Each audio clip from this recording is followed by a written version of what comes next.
اعوذ باللہ من الشیطان الرجیم بسم اللہ الرحمن الرحیم۔ السلام علیکم ناظرین۔ تاریخ اہل بیت کی شہادتوں کے پرسوز واقعات سے بری پری ہے، جسے بیان کرنا اور سننا کسی کے بس کی بات نہیں۔ اسی طرح جنت کے وارث اور نواسۂ رسول حضرت امام کی شہادت کا واقعہ بھی نہایت دلسوز اور درد بھرا ہے۔ ناظرین گرامی، 15 رمضان المبارک 3 ہجری کو شہزادہ حسن امام نبی حضرت علی شیر خدا اور خاتون جنت سیدنا فاطمہ کے صحن میں جلوہ افروز ہوئے۔ آپ کی شان اقدس میں بہت سی صحیح السناد احادیث میں موجود ہیں، جن کو بیان کرنا یہاں مقصود نہیں۔ حضرت سید فاطمہ سے روایت ہے کہ وہ حضرت حسن اور حضرت حسین کو رسول کریم صلی اللہ علیہ وآلہ وسلم کے مرج الثواب کے دوران آپ صلی اللہ علیہ وآلہ وسلم کی خدمت میں لائیں اور عرض کی، یا رسول اللہ صلی اللہ علیہ وآلہ وسلم، انہیں اپنی وراثت میں سے کچھ عطا فرمائیے۔ رسول کریم صلی اللہ علیہ وآلہ وسلم نے فرمایا، حسن میری ہیبت اور سرداری کا وارث ہے اور حسین میری جرت اور سخاوت کا وارث ہے۔ اہل سنت کے مطابق حضرت امام 5ویں خلیفہ، جبکہ اہل تشیع کے مطابق آپ دوسرے امام ہیں۔ ہجرت کا تیسرا سال جب حضور صلی اللہ علیہ وآلہ وسلم کو پہلے نواسے کی پیدائش کی خبر ملی تو آپ اپنے دختر سیدہ کائنات حضرت فاطمہ کے پاس گئے اور فرمایا، اے فاطمہ، بیٹے کا نام کیا رکھا ہے؟ بی بی سیدہ نے فرمایا، اے خدا کے رسول صلی اللہ علیہ وآلہ وسلم، اس کا نام حرب رکھا ہے۔ اللہ کے نبی نے فرمایا، نہیں بیٹی، میرے پیارے نواسے کا نام حسن ہے۔ 7ویں روز آپ کا عقیقہ کیا گیا اور سر کے بال کٹوا کر ان کے وزن کے برابر چاندی خیرات کی گئی۔ آپ کے بابا حضرت علی شیر خدا علی المرتضیٰ کی شہادت کے بعد آپ منصب امامت پر فائز ہوئے۔ اس وقت آپ کی عمر 37 سال اور 6 دن تھی۔ حضرت علی کی شہادت کے بعد حضرت عبداللہ بن عباس کی تحریک کے بعد ابن سعد عبیدہ انصاری نے حضرت امام سیدنا امام حسن کے ہاتھ پر بیعت کر اسے ابن سعد انصاری کے حضرت امام حسن کی بیعت کرنے پر جتنے بھی لوگ وہاں موجود تھے، سب نے حضرت مولا حسن کے ہاتھ پر بیعت کر لی۔ وہاں تمام حاضرین کی تعداد تقریباً 40,000 تھی۔ یہ واقعہ 21 رمضان 40 ہجری بروز جمعۃ المبارک کو پیش آیا۔ حضرت ابن عباس نے کھڑے ہو کر تقریر کی اور لوگوں کو بیعت کی دعوت دی۔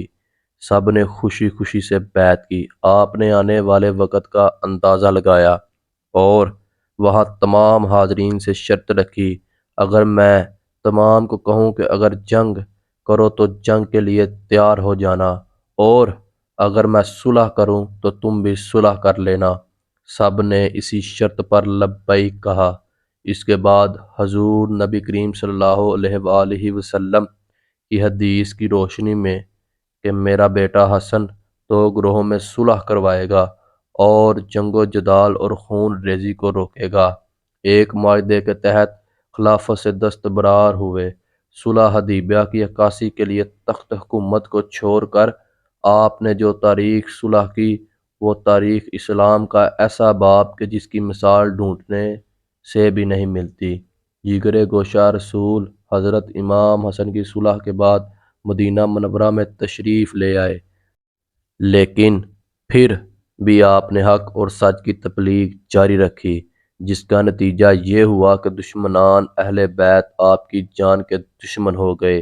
ابن سعد نے عمران ابن عبداللہ نابن طلحہ سے روایت ہے کہ کسی نے حضرت سیدنا امام حسن کو خواب میں دیکھا کہ آپ کے دونوں چشم کے درمیان قل ھو اللہ احد یہ آیت لکھی ہوئی ہے۔ اہل بیت کو یہ خواب سن کر بہت خوشی ہوئی۔ جب یہ خواب حضرت سعید بن مسیب کے سامنے بیان کیا گیا تو انہوں نے فرمایا کہ اگر یہ خواب آپ نے دیکھا ہے جو آپ بیان کر رہے ہیں تو نواسۂ رسول حضرت حسن کی زندگی کے چند ہی روز باقی ہیں۔ یہ تعبیر صحیح ثابت ہوئی۔ زادہ بنت اشد جو امام حسن کی بیوی تھی، ان کو کسی نے انعام و کرام کی لالچ دے کر امام حسن کو زہر دلوا دیا، جو آپ کو کہہ آتے تو کہہ کے ساتھ آنتیں کٹ کر خارج ہونے لگیں۔ جادو اشد بن گیس کی بیٹی تھی۔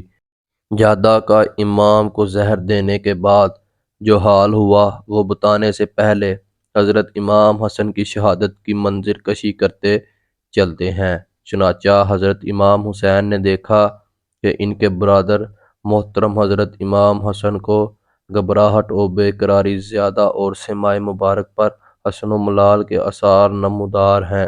یہ دیکھ کر حضرت امام حسین نے تسکین حاضر مبارک کے لیے عرض کیا، اے برادر گرامی، آپ کیوں رنجیدہ ہیں؟ بے قراری کا کیا سبب ہے؟ حضرت امام حسن رضی اللہ تعالیٰ عنہ فرمانے لگے، اے میرے بھائی، میں کچھ ایسے مراحل میں داخل ہونے والا ہوں جس کی مثال اب تک داخل نہیں ہوا، اور خلق الہی عز و جل میں سے ایسی خلق کو دیکھتا ہوں جس کی مثل میں نے کبھی نہیں دیکھی۔ اور اس کے ساتھ ہی آپ نے حضرت امام حسین رضی اللہ تعالیٰ عنہ کو پیش آنے والے واقعات اور کوفیوں کی بدسلوکی اور اعزار رسانیوں کا بھی تذکرہ کیا۔ پھر حضرت امام حسین کو گلے لگا کر زور سے روئے۔ اس سے معلوم ہوتا ہے کہ اس وقت آپ کی نظر کے سامنے کربلا کا ہولناک منظر اور حضرت امام حسین کی تنہائی کا نقشہ پیش تھا، یعنی خود موت و حیات کی کشمکش میں ہیں، لیکن بھائی کی آنے والی زندگی کے غموں میں رو رہے ہیں۔ اللہ اکبر! حضرت امام حسن کی ہمت اور منزلت کیسی بلند و بالا ہوگی کہ آپ اپنے سخت تکلیف میں مبتلا ہیں، آنتیں کٹ کٹ کر گر رہی ہیں، طرح کی حالت میں ہیں، مگر انصاف کا بادشاہ اس وقت بھی اپنی عدالت و انصاف کا نام مٹنے والا نقش صفحہ تاریخ پر ثبت فرماتا ہے کہ جب ان کے بھائی حسین سے پوچھتے ہیں کہ مجھے اس کا نام بتائیے جس نے آپ کو زہر دیا، میں اس کو قتل کروں گا، لیکن حضرت حسن فرمانے لگے، بے شک اللہ تعالیٰ منتقم حقیقت ہے اور اس کی گرفت بہت سخت ہے۔